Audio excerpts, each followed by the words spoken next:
2024-2034 жылдарга Кыргыз Республикасы стадионго караштуу аймак футбол аренасы орун алат. Аталган ири футболдук инфраструктура жана өзгөчө жаш муундун өкүлдөрү арасында Кудай бурса Баткенде ушул жерде сонун жаркыраган стадион курулат.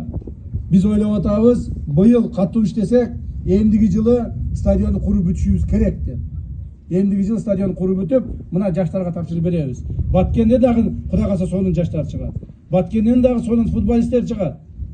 Баткендиктер дагы Кудай кааласа чоң жерлерге барып ойной турган болушат. Ошого шарт түзүү үчүн атайын келдим. Рахмат бардыгыңыздарга, рахмат. Келечек муңга кайрылуу.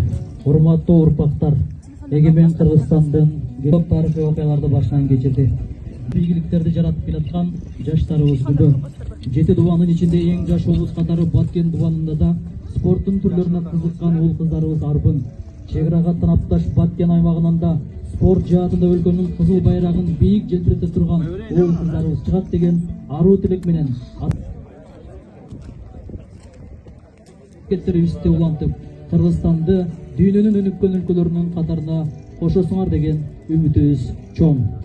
Кудай кааласа ушул жерде жакшы стадион болуп, ушул жерден чыккан футболисттерибиз видеого элибиз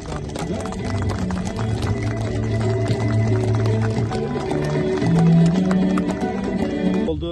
Жакшылап өнүктүрүү үчүн мамлекет өтө чоң көңүл буруп атат. Былтыркы жылы мына азыр айтып өткөндөй 4,5 миллиард сом акча жумшадык. Быйылкы жылы дагы ошондой деңгээлдеги акчалар жумшалат. Быйылкы жылы Кудай кааласа биз мына бишеде курулуп аткан центральный стадионду айтпаганда, ошо жерлердеги район, облустардагы бардык стадиондорду жаңылайбыз. Бардык жерде жаштарга шарттар түзөбүз. Ушу жаштарыбыз мамлекетибизди таанытып, мамлекетибизде ушу ден соолуктуу болуп жүрүшүнө урматтуу президентибиз Садыр Кожоевичтин биздин алдыбызда койгон тапшырмасы ушул болуп атат. Ошону аткарууга бел байладык. Буюрса.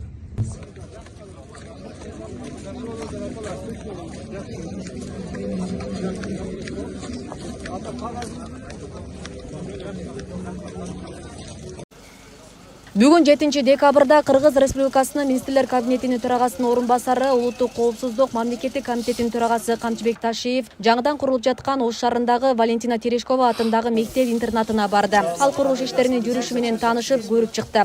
Генерал-полковник мектеп-интернатында чогуу окуган классташтарын жана мугалимин чакырып, мектептин аймагына бак дарактарды тигишти. Атайсыңар, жакшысыңарбы? Десоңуз жакшыбы? Жакшы жүрөсүңөр, кандай эжекен? О, эжеке кандайсыз? Жакшыбы? Tanıp olacak. Polkovnik emirlerinde mayarlıkta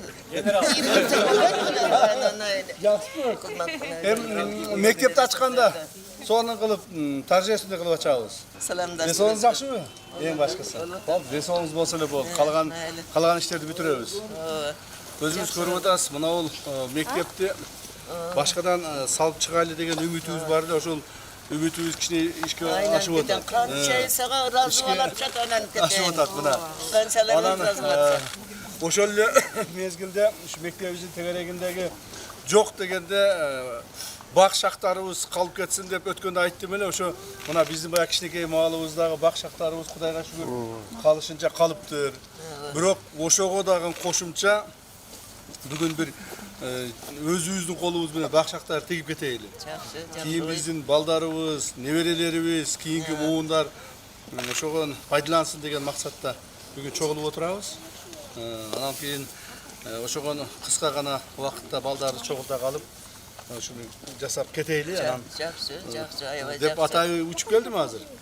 Балдар суранды менен жакшы, көпчүлүгү Бишкектен, алыс жактан келишип, мына Гүлмира болсо Россиядан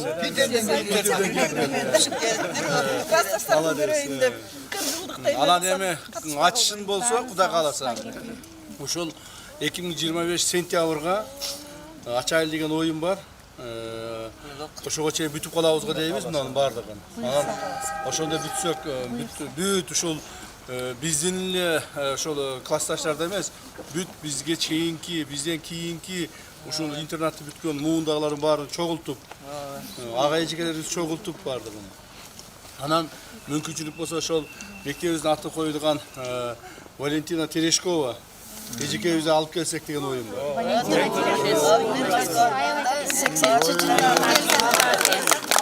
Ошону дагы алып келип, Анан кийин анан деп ачайлы деп ойлойм. сөзүктөн ал карып калыптыр. Аны чогулушка такси менен алып келебиз, такси менен жеткизип коебуз дейт. Мен ошон үчүн жолук албай келдим. Эми бизерге алып келсе ошо жолу басып Чыгып келе албайт го. Эми көрөбүз эми Кудай ырып ден соолугу жакшы болуп келип калса жакшы болот. Сиз устроительсиз, эми мына силер дагы балдар кыздар айткыла, мунуларды жакшылап кыркып, тазалап, сонун кылып кармап калгыла. Тигини дагы кыркып, тазалап, ар жак бир жак неме сонун кылып, астына эмелерин кылып, ошо эртең куурап калбасын. Макулбу? Булар эми үчөө эле да өзү теришкөгө келгенде эрип кеткен. Гагарин 200 кичинекей мына жерде арчабыз ушунчалык. Ана мына Гагарин 2 кыз келген экен. Терешкова келген 2 кыз. Жүрөмүн Катя менен. Акыбетте дагы 2 болуп калыптыр, Акыбетте дагы 2 болуп калыптыр.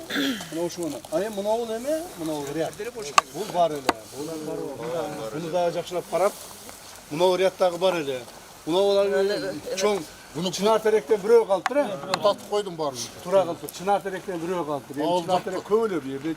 Могул жерде чоң чынар теректер бар эле, баягы арчитега түшүп кетип аткан. Алар жок уже. Ал жакта өкөө калды чынакты. Мына жактарына дагы мына колунда эмесине запасной вход менен, аларды спортзал кылып. Спортзал. Алып кел теректени. Кармач. Бирич түзөп карап кой, Жасакамчы. Уйган жанына гынабы? Куюп тур да сен суу. Жаңы ашылганда ушу дарактарды эккенбиз.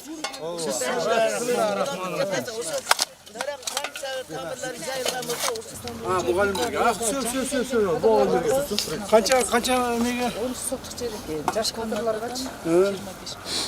Сөө, муну мындай кылабыз. Муну биз гектар эсебинен курабыз.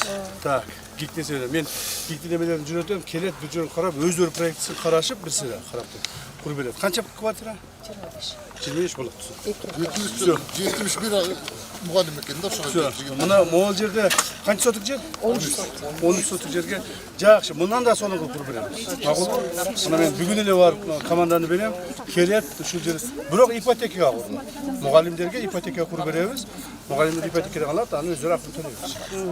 Всё болду. Валентина Терешкова атындагы мектеп-интернаты үчүн 700 орундуу окуу корпусу, 500 орундуу жатакана курулуп жатат. Учурда 2 объектинин курулуш иштери 70%га аткарылган.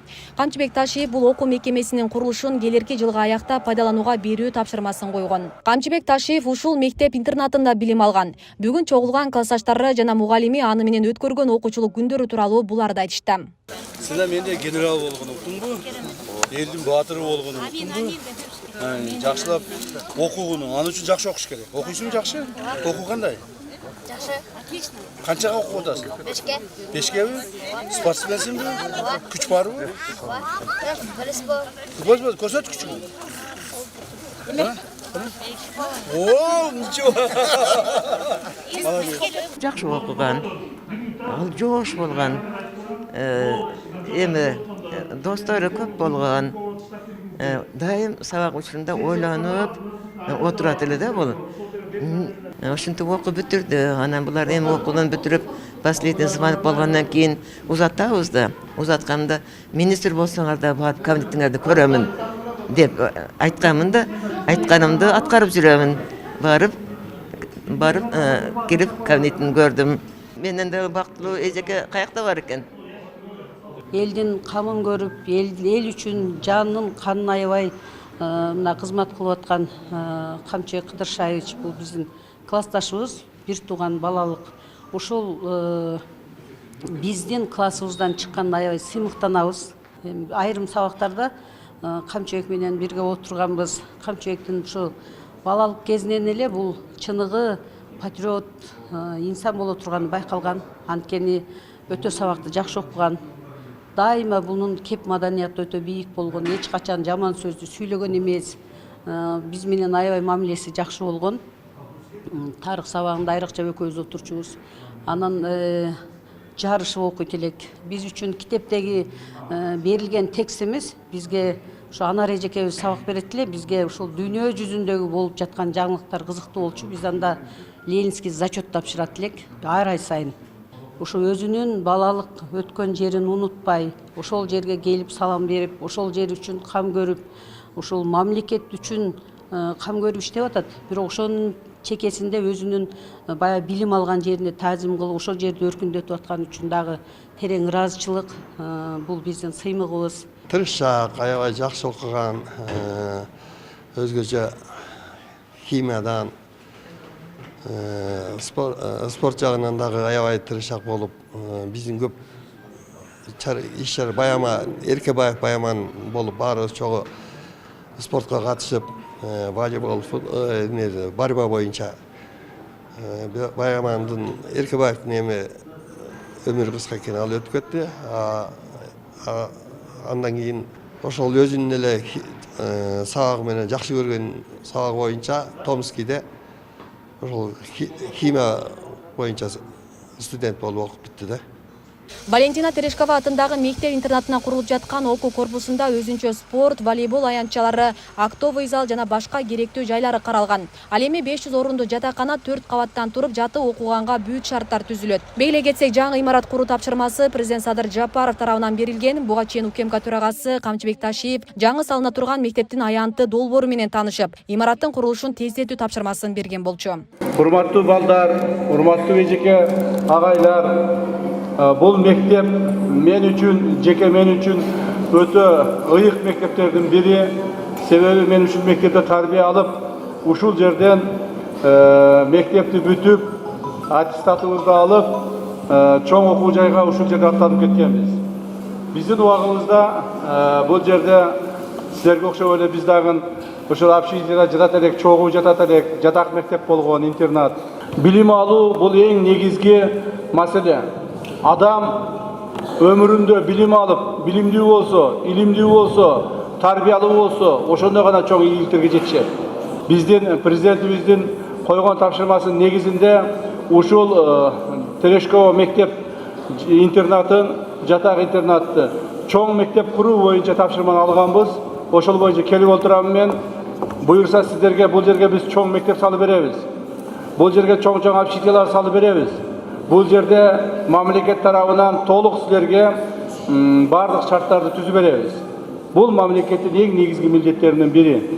Мындан ары мектебибиз 11 жылдык толук мектеп болот. Жана бул жерге толук мамлекет тарабынан жакшы шарттар түзүлөт деген ойдобуз. Ошон үчүн атайын келип отурам.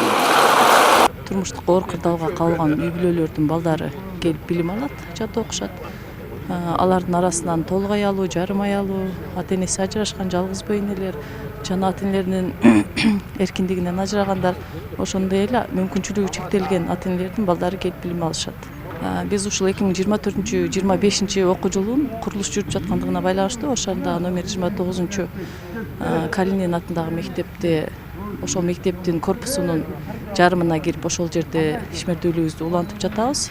Ал жерде албетте шарт жок, себеби ал жер жатаканага ылайыкташпаган. Биздин балдар шаардын ар бурчунан келген үчүн жолдор узак. Анан ал жерде деле жатаканага ылайык кылып, ушул шаардык мэриясы, шаардык билим берүү башкармалыгы шарттарды түзүп берип, биз азыр ошол жерде окуп жатабыз.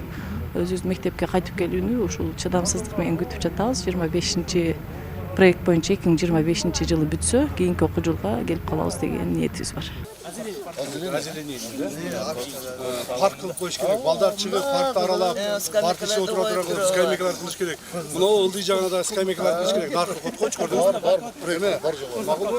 Ошо наркы котко дагы мындай баягы чынар теректерден, арчалардан эгип сону кылды. Аны ошол жака дагы скамейка коюп койгон. Көп скамейка. Ишин оор өтө эле. Бир жака жылсаң дагы ошо дайым бата кылып туруп, Кудай Алла Тааладан суранып турам. Рахмат. Анан кийин ошо ишим жүрүшкөн болсун, ошол балдардын алдында дайыма ошо баш болуп ачылышында келели, Бул Ош шаарындагы социалдык жактан аз камсыз болгон балдарды тарбиялаган жалгыз мектеп-интернат. Билим берүү мекемеси 1964 жылдан тартып ишмердүүлүгүн жүргүзүп келет. Ага советтик туңгуч космонавт айым Валентина Терешкованын ысымы ыйгарылган. Асел Сыдыкова, Замирбек Тойчубаев, Регион телеканалы, Ош.